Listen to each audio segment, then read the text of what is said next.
শাকিব ভাই আমাকে ক্ষমা করে দেন। আমি না বুঝে অনেক সময় মিডিয়ায় অনেক কথা বলে ফেলেছি। এখন আমি আমার ভুল বুঝতে পারছি। আমাকে ক্ষমা করে আপনার পাশে আশ্রয় দেন।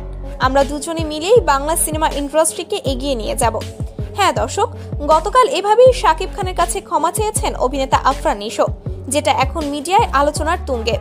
মিডিয়ায় এতদিন নীরবেই চলে আসছিল শাকিব নিশোর দ্বন্দ্ব, কারণ কয়েকটি টিভি অনুষ্ঠানে শাকিব খানকে উদ্দেশ্য করে অনেক বিতর্কিত মন্তব্য করেছিল নিশো, যার জন্য নিশোকে একদমই সহ্য করতে পারে না শাকিব খানের ভক্তরা। যদিও নিশোর বিতর্কিত মন্তব্য নিয়ে কখনো কথা বলেনি শাকিব খান, কারণ সে মেগাস্টার। তার যে ওজন সেটা তিনি মেইনটেইন করে থাকেন বরাবর।